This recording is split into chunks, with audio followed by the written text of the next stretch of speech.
Right. And this was the hardest one. It really was, bro. Just because, like, if you want to call it pressure, you can call it pressure. But like after the contract I signed, obviously you have a lot of expectations, and I was ready for the expectations. Like I wanted the expectations. I dreamed of having that, that headline around my name, and then like again for you as a man, especially as a competitive man, like you always been great at this one thing in your life, which is football. For you to literally just be playing bad ball, and then you start getting in your head and like you like, damn, I can't even catch the ball. I had three drops my whole career, year one through four. I'm over here having five drops in 5 games. Like it was, bro. It was just crazy. It was really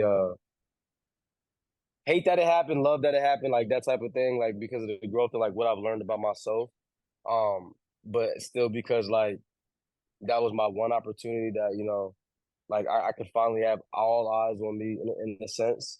Um, but I believe everything that truly does happen for a reason. It put me in positions where I met certain people in my life that have changed my life since that day. So I feel like, God puts us through things where you may expect one thing and it has a whole different meaning that you just don't find out until, later down in time.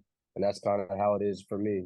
If I don't have that chapter of Miami for me, I don't grow the way I've grown the last year and a half as a man, spiritually, mentally, emotionally. I don't meet certain people that I've met since Miami that have changed my life for the better, 100% for the better, and avenues that have nothing to do with football, but just as a man, as a businessman, whether it's connections, whether it's just friendships.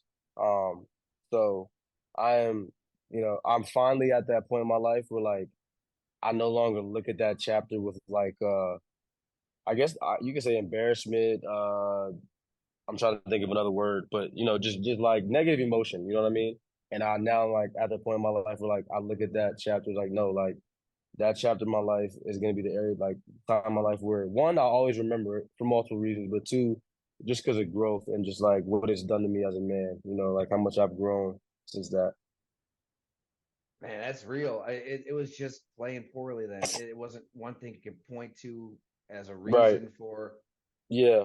not having the success that you were having. Was it drop balls, maybe not Yeah. seeing cut lanes? Is it basic football stuff Uh, or I snowballing? think I think it. I mean, I think it started off as just I don't know what really triggered it, but I know once I started playing bad ball, I started getting filled with just like rage and anger. It was like, damn, bro, like ain't shit going right. Like, and I think one thing just led to the next, and then I kind of like in any sport, like you'll see it in like golfers, you'll see it in like basketball players that go through like crazy cold shooting streaks. You know what I'm saying? Like once you get in this streak of like, damn, what the hell is going on? Especially when you know you can do so much better. You know what I mean? Like when your expectation and when you put up, you've always played well, and then like the one thing that you've always done playing well, you just like you no longer can do it for a period of time.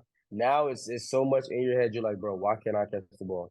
Bro, why can't I do like it's crazy, especially when you're a competitor. When you're a competitor, it's not like you're somebody that truly just doesn't care, doesn't give it. Then like I'm gonna just go out here and if it happens, it happens. If it doesn't, it doesn't. Like I'll go home and collect my check and But like when you're someone that actually cares, that's when the mental battle is even that much harder because now like you already are putting so much more pressure on yourself, and I think that's just what it was.